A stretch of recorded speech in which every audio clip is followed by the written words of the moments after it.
We're diving deep today into something incredibly vital. Identifying high-risk pregnancies early.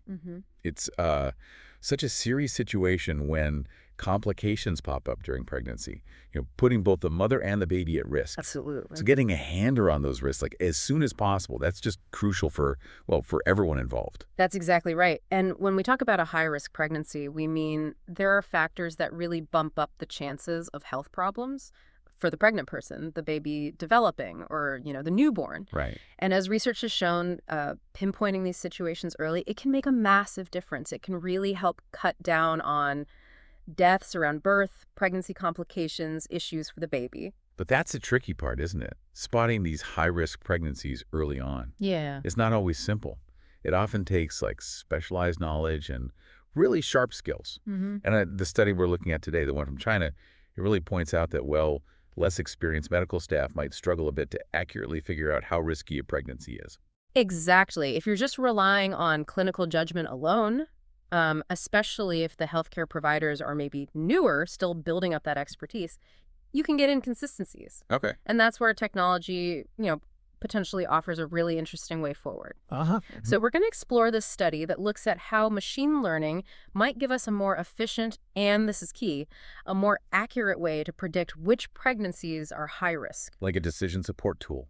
Precisely. Think of it like that. A powerful assistant for doctors and nurses, helping them make those informed decisions. And the data this tool uses. That's fascinating, too. They looked at the maternal health risk data set, the MHRD, from Bangladesh. Yeah, that's the one. It's a collection of health data from over 1,000 pregnant women. Wow. From all sorts of different healthcare settings, too. Oh. Though it's worth mentioning, they did exclude data from very young pregnant women, those aged 10 to 18, for ethical reasons, and also because there wasn't much data there. Right. That makes sense. And using such a broad data set from different clinics, hospitals, what was the thinking there? Well, the goal was really to try and build a prediction model that would actually be useful, broadly in lots of different real-world healthcare places, not just one specific type of high-tech hospital. Got it. Okay, so let's get to the punchline then. What did this deep dive into the data actually find? What's the headline? The core finding is honestly pretty compelling. The study found that one specific type of machine learning algorithm, it's called the Multilayer Perceptron, or MLP. MLP. Yeah. It actually did a better job predicting these high-risk pregnancies than 5 other, pretty standard algorithms they tested it against. Really better? Yeah. And the accuracy level it hit was quite impressive. We can definitely dig into those numbers. Okay, yeah, I want to hear those. But first, just quickly, what were the other 5 algorithms, just so we have the comparison in mind? Sure. So they compared the MLP against logistic regression, decision tree, random forest, extreme gradient boosting, people usually call it XGBoost. All right, XGBoost. And support vector machine, or SVM. So yeah, a good range of well-known machine learning methods. Okay, great context. So the challenge is clear. Early identification is vital, but tricky. Now, let's talk a bit more about why. Why is catching these high-risk pregnancies early just so fundamentally important? Well, like we touched on, the potential upsides are huge. Research just keeps showing that when you identify these high-risk situations early, it lets you step in sooner. You can be proactive. And that proactive approach, it can really lead to a big drop in perinatal mortality. Those are deaths right around the time of birth. No. And it can also lower the chances of all sorts of complications for the mother during pregnancy and, reduce health problems for the baby right after birth, too. It just makes intuitive sense, doesn't it? If you know early, you can get the right support, the right medical eyes on the situation from the get-go. Exactly. Now, the study also mentioned the limits of relying only on, say, a doctor or nurse's gut feeling, especially if they're less experienced. Can you flesh that out a bit? Sure. I mean, experienced clinicians, they develop amazing instincts over time, right? They see patterns. Yeah, totally. But someone earlier in their career, they might still be developing that level of pattern recognition, and that can sometimes mean delays or maybe missing subtle signs, little clues that a pregnancy might be heading towards high risk. Okay. So the study sort of suggests this variability in judgment could affect how accurately risks are initially assessed. So it's not about replacing skilled people at all. It's more like giving them a consistent, reliable backup, especially when experience levels might vary across a team or clinic. Precisely, a support system. Right. And that leads us right into this growing role of machine learning in obstetrics. It sounds like this isn't the first time AI has been looked at for this field. Right. No, definitely not. It's a really developing area and super promising. People have used machine learning to predict risks at different stages of pregnancy, early and late. Sometimes looking at clinical factors, even genetic stuff. Others have used it to predict problems for pregnant women who already have, say, heart conditions. That's really specific. So what's the big picture advantage then, using machine learning for predicting or diagnosing things like this? The main edge really is that these algorithms can chew through massive amounts of data. Right. And they can find really complex patterns, things that might be super hard for a person to spot easily. They look at loads of different factors all at once and might uncover these subtle links that signal risk. Leading to earlier, maybe more accurate predictions. That's the hope, potentially earlier and more accurate than relying only on traditional methods. Okay, so we get why early ID is crucial and the potential of machine learning. Let's focus now on the star of this particular study, the MLP model.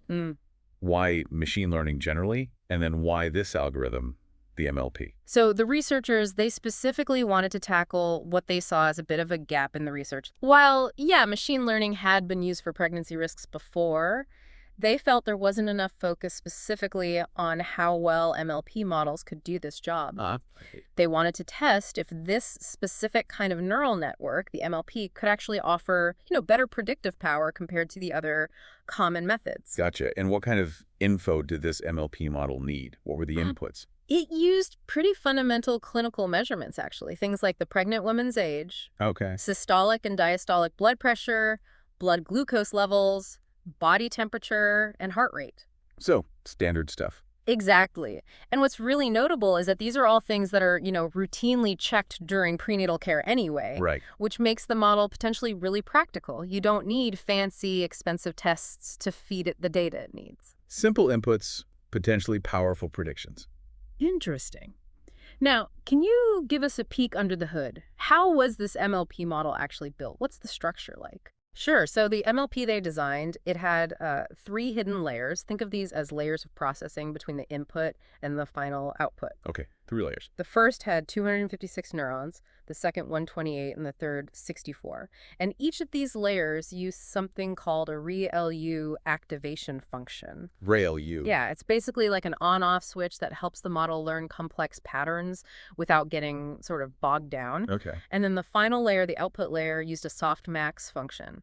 That gives you the chance of the pregnancy falling into each risk category, high, medium, or low. Sounds pretty complex. What about making sure it didn't just memorize the training data, that overfitting problem you hear about? Yeah, that's a huge concern in machine learning. They used a couple of techniques. One was adding dropout layers after the first 2 hidden layers. Dropout? You can kind of think of it like randomly telling some of the workers in a layer to take a break during training. Huh? It forces the others to learn more robustly, makes the whole model less dependent on any single bit of information.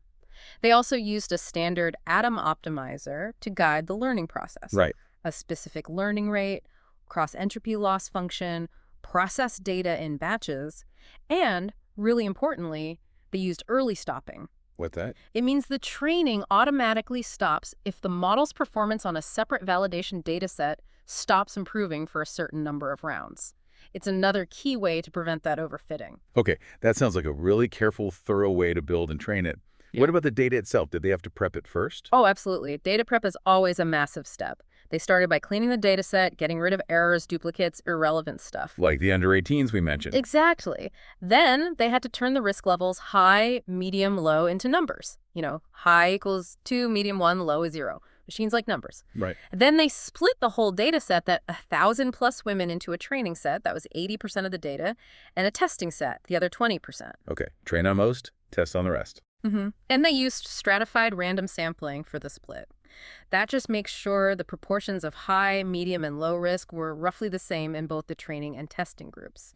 You want the test set to look like the training set in terms of risk distribution. Makes sense. You want a fair test. The study also mentioned something called SMOTE. S-M-O-T-E. Oh, yes. SMOTE. It stands for Synthetic Minority Oversampling Technique. Okay. What did that do? It's used to fix a common problem called class imbalance. Often in real data, you'll have way more examples of one category, maybe low risk, than another, like high risk. Right. SMOTE basically creates new artificial examples of the less common categories, the minority classes. It helps balance the data set so the model doesn't just learn to predict the most common outcome all the time. It balances things out. Exactly. And crucially, they only applied SMOTE to the training data after they'd already split it from the test data. Why is that important? It prevents data leakage. You don't want the model to get any hints about the test data during training, otherwise your performance results might look better than they really are. It keeps the tests truly unseen. Smart. Okay, so they built the model, prepped the data carefully. How did they actually measure how well it worked? What were the evaluation metrics? They used a couple of main tools. One was the confusion matrix. Confusion matrix. Yeah. Sounds confusing. Yeah, the name's a bit much. But it's basically just a table. It shows you exactly how many times the model got each category right and where it made mistakes. Like how many high-risk cases did it call medium? How many low-risk did it call low? Very detailed. Okay, so it breaks down the errors. Exactly. And the other key thing was the ROC curve, receiver operating characteristic curve. ROC curve. Yeah. This helps you visualize how good the model is at distinguishing between the different classes, particularly how well it finds the true positives, the actual high-risk cases, without flagging too many false positives, calling low-risk cases high-risk. And there's a number associated with that. Yep, the AUC, or area under the curve. A score closer to 1 means the model is better at discriminating between the classes. It's a good single measure of overall performance. Okay, setup complete. Right. Now, the results. How well did this MLP model actually do? What was the overall accuracy? The overall accuracy was pretty good, 82%. 82%. But, and this is really the standout finding, its accuracy specifically for predicting the high-risk pregnancies.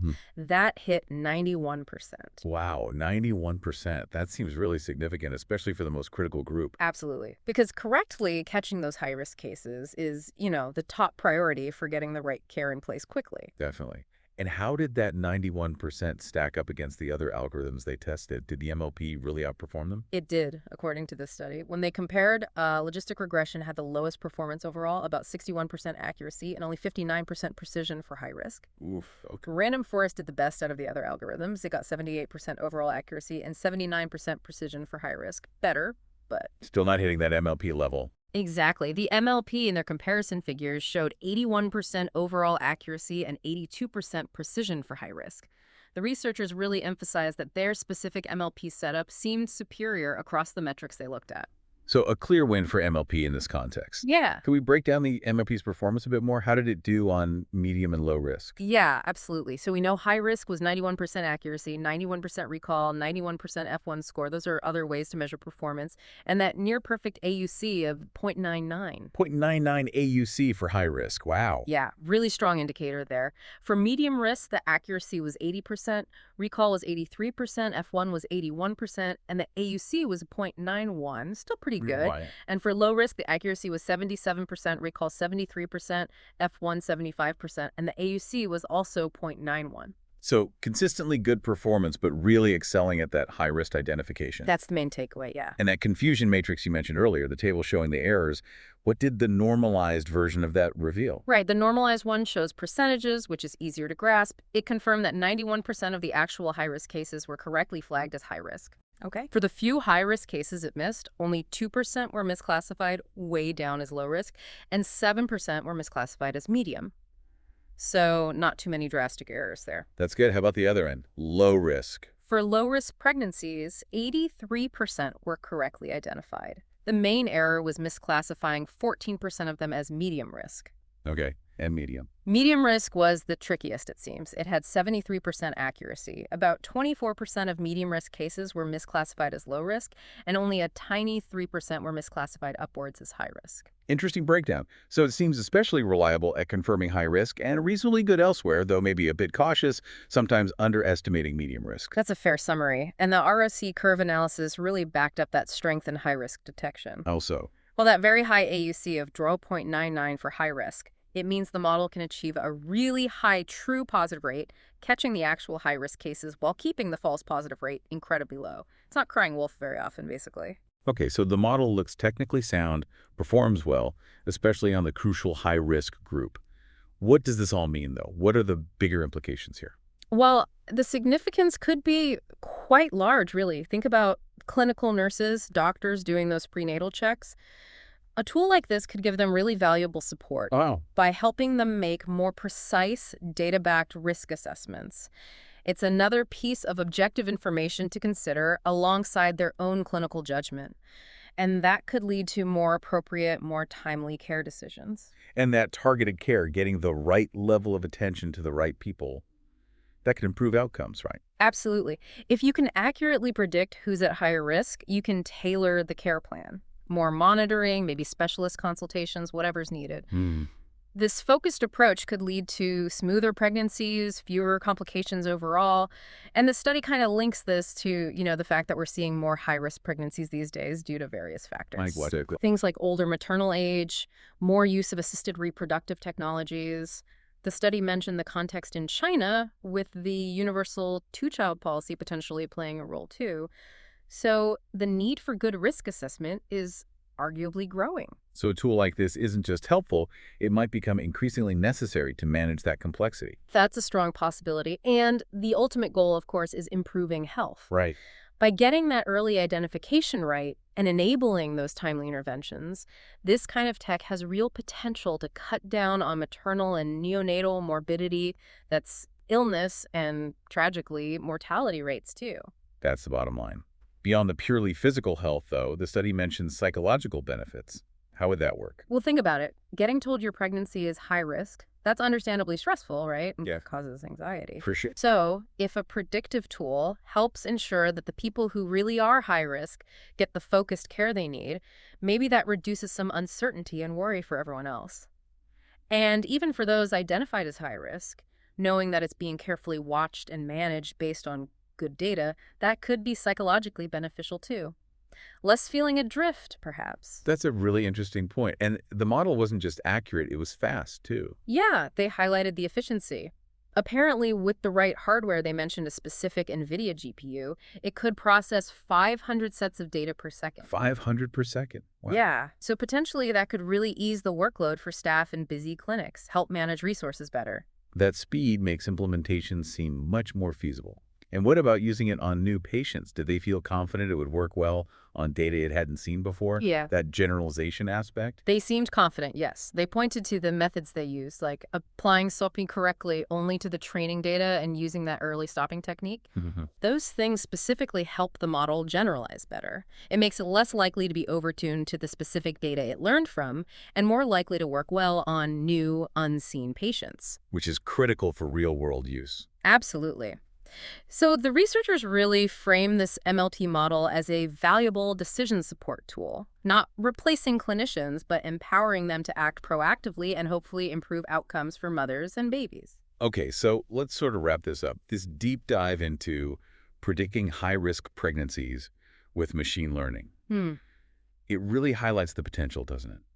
Absolutely does. The study makes a strong case that machine learning, and specifically this MLP approach they tested, holds real promise. It's accurate, it's efficient, and it uses pretty standard clinical data. And that 91% accuracy for high risk, that number really sticks with you. It feels like it could genuinely change how maternal health is managed, leading to better outcomes. It really does feel that way, has that potential. Which leads to maybe a final thought for you, the listener. Yeah. How might the wider adoption of technologies like this reshape prenatal care down the line? What ethical thoughts does that bring up? It's definitely something worth mulling over. That's a great question. And if you want to explore more, definitely look into AI in healthcare generally, and specifically the ongoing work in maternal health prediction. It's a rapidly evolving field. The data set itself, the MHRD, is actually available online for those interested in research. Good to know. It really feels like technology like this has the potential to empower both the people providing care and the parents expecting a child. A very hopeful note to end on.